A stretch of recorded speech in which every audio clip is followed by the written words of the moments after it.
Heto't nakikanta muna ako sa kapitbahay. Ay dito lang sa kamaritisan ko. Uy, sana all.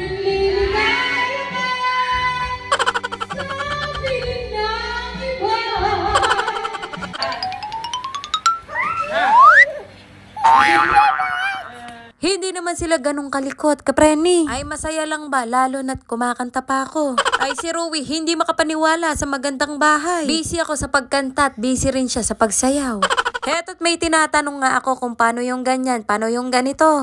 Habang nakabidyo nga to, kapreni, akala ko ay nabibidyohan ako. Ay akala ko lang pala yun. At si Rui naman, kapreni, may sariling mundo. Ay ano ba naman yan?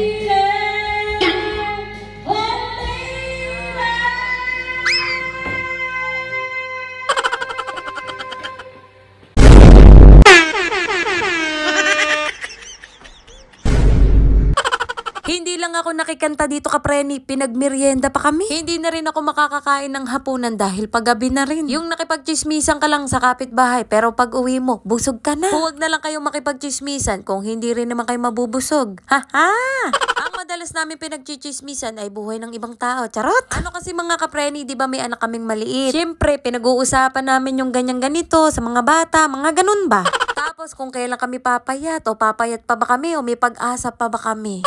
Nandito na kami sa bahay, pero kinabukasan na to ng kahapon. Ayan na naman tayo sa kinabukasan. Tumambay muna kami rito sa sala, pero kwarto na. May napansin ba kayo na nagbago, kapreni? Kung wala, edi ako na magsasabi. Haha! Nagpagawa ulit ng bintana si nanay dito sa may sala. Kaya makakapag-video na ako ng maayos dito kahit papano. Hindi na makikita mga abubot. Charat! At nung hapon na nga nito, kapreni, isinama siya ng tito ko, pati ako, sumama na rin. Papagasolinahan lang yung sasakyan na to, tapos may ipapatingin sa mga gulong. Gulong ng palad. Ay, ano ba yun?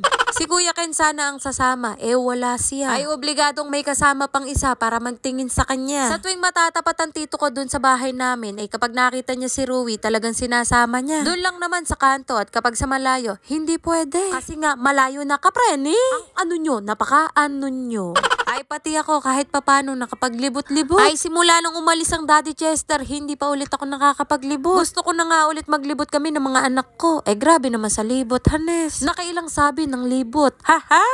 Uy, kaganda ng araw mga kapreni, pero mas maganda ako. Charis! Buti nga, hindi nakikita mga tigyawat ko sa muka. Ay ano ba naman yan? Heto't naghihintay na nga kami dito sa loob, kapreni, at nagpapagasolina na ang tito ko. Kinandong ko na siya at napakalikot, kapreni. Ay baka kung ano mahawakan, tumalo ng sasakyan. O siya, hanggang dito na lang ang video.